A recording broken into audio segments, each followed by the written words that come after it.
আসসালামু আলাইকুম এভরিওয়ান। সবাই কেমন আছেন? আশা করছি যে যেখানে আছেন ভালো আছেন, সুস্থ আছেন, আল্লাহর রহমতে আছেন।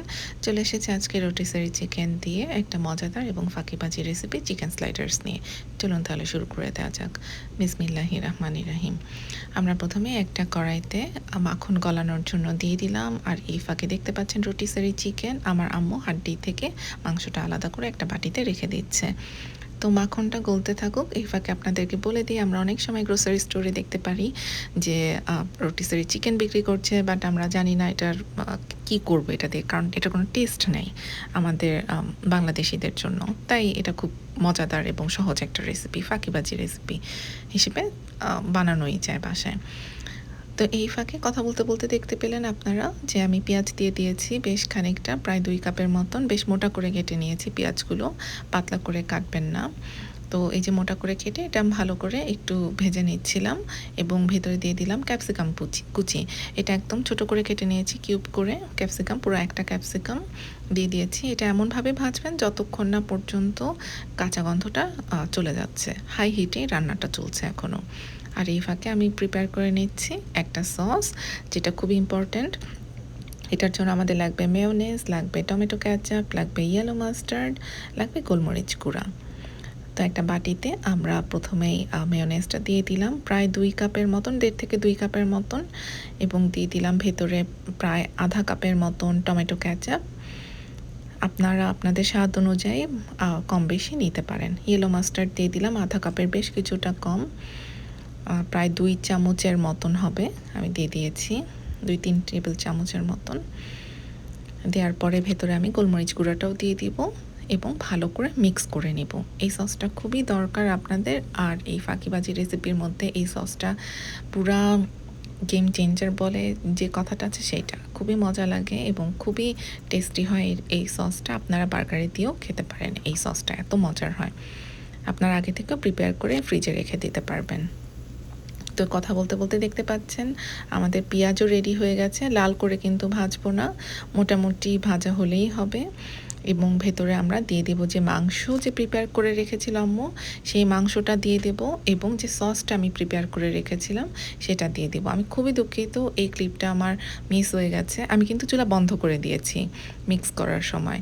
চুলা বন্ধ করে গরম থাকা অবস্থাতেই আমি ভেতরে সস এবং মাংসটা দিয়ে ভালো করে পেঁয়াজ এবং ক্যাপসিকামের সাথে আমি মিক্স করে নিয়েছি, এবং এটাই হচ্ছে আমাদের আজকে চিকেন স্লাইডার্সের জন্য পুর রেডি। তো আমি এটা প্রিপেয়ার করে নিলাম সুন্দর করে, আপনারাও করে নেবেন এবং একপাশে এটা রেখে দিবেন, আর আপনারা এরপরের স্টেপে চলে যেতে পারেন। তো দেখতেই পাচ্ছেন পুরটা কত মজাদার, আর খুবই সুন্দর একটা স্মেল আসবে মাখনের জন্য।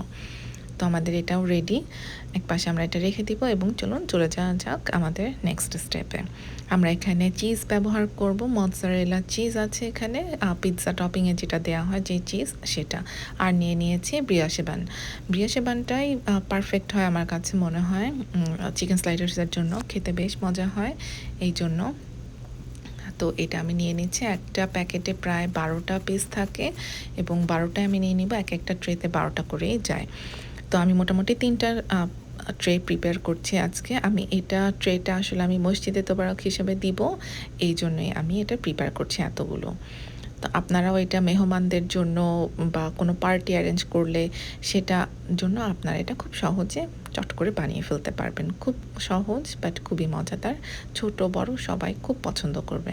তো প্রিয়াসী মানে আপনারা দেখতে পেলেন আমি মাঝখান থেকে স্লাইস করে নিলাম একটা ব্রেড কাটার নাইফ দিয়ে, এবং দ্বিতীয় ট্রেটাও আমি প্রিপেয়ার করে নিচ্ছি।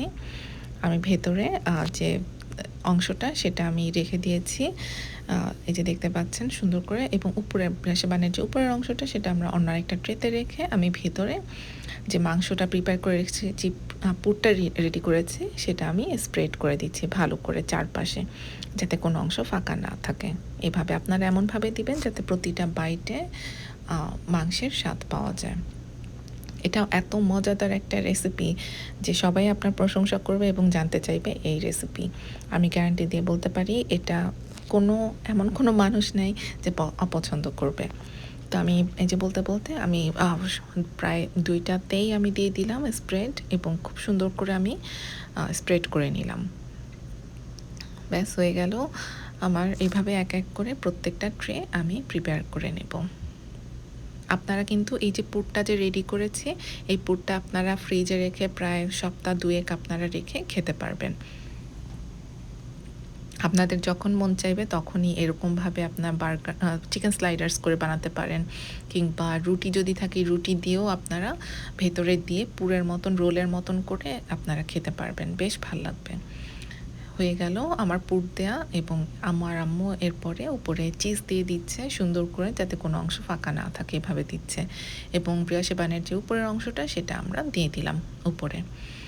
আর আরেকটা সেকেন্ড ট্রেটাও আপনারা দেখতে পাচ্ছেন প্রিপেয়ার করছি একই স্টাইলে, কোনো রকম চেঞ্জ নাই। এটা কিন্তু ঝাল না, বাট একটা সেভারি ফুড যেটা বেশ ভাল লাগে খেতে, আসলে একটা একটু ডিফারেন্ট, একটু মজাদার, এই জন্য। তো এটাও সেম প্রসেসে আমরা প্রিপেয়ার করে নিচ্ছি। প্রথমে পুর দিয়ে নিলাম আর তার উপরে আমরা চিজ দিয়ে দিলাম। চিজ বেশ ভালো পরিমাণে দিবেন, যাতে খেতে বেশ মজার হয়। বাচ্চারা চিজ অসম্ভব পছন্দ করে, এটা আপনারাও জানেন, আমিও জানি। তো এই জন্যেই। আর যখন দেখবে যে মসজিদে এত মজার মজার খাবার, তখন দেখা যায় বাচ্চারাও আসতে চাইবে মসজিদে, যে এত মজার খাবার মসজিদে কেন যাব না, চলো যাই, এইরকম আর কি। তো হয়ে গেল আমার প্রিপারেশন। আর এখন আপনারা দেখতে পাচ্ছেন ওখানে এই বাটিতে আছে মাখন গলিয়ে রেখেছি, এবং ভিতরে বেশ কিছুটা সেসামি সিড দিয়ে দিয়েছি, তিল, সাদা তিল, এবং একটা ব্রাশ নিয়ে এটা ভালো করে মিক্স করে আমি উপরে দিয়ে দিচ্ছি। আপনারা চাইলে ডিমের যে হলুদ অংশ সেটাও দিতে পারেন। আমার কাছে একটু ক্রিস্পি ভাল লাগে উপরের অংশটা, এই জন্য আমি মাখন দিয়ে দিচ্ছি। আপনারাও দিতে পারেন, বেশ ভালো লাগে খেতে। আর সেসামি সিড যদি না থাকে বাসায়, দেওয়ার কোনো প্রয়োজন নেই, জাস্ট মাখন ব্রাশ করে দিলেও হয়ে যাবে, বা ডিমের হলুদ অংশ। এই তো দেখুন আমার কিন্তু প্রিপারেশন হয়ে গেছে। এরপরে নেক্সট স্টেপটা হচ্ছে আপনারা এটা ইলেকট্রিক ওভেনে প্রথমে প্রিহিট করে নেবেন। ইলেকট্রিক ওভেন প্রিহিট করা হয়ে গেলে এই ট্রেগুলো আপনারা এইভাবে খোলাভাবেই আপনারা দিয়ে দেবেন প্রায় 10 থেকে 15 মিনিটের জন্য বেক করতে। আবার বলে দিচ্ছি, প্রিহিট করে বেক অপশনে আপনারা 350 ডিগ্রিতে 10 to 15 মিনিটসের জন্য আপনারা বেক করবেন, তাহলেই এটা হয়ে যাবে। এবং খুবই মজাদার, আপনারা এটা বাচ্চাদের টিফিনের জন্য দিতে পারেন, নিজেরাও অফিসে বা যে কোনো পিকনিকে আপনারা নিয়ে যেতে পারেন। তো আজকে এই পর্যন্তই। যে যেখানে আছেন ভালো থাকবেন, সুস্থ থাকবেন, চ্যানেল সাবস্ক্রাইব করে পাশেই থাকবেন। আল্লাহ হাফেজ।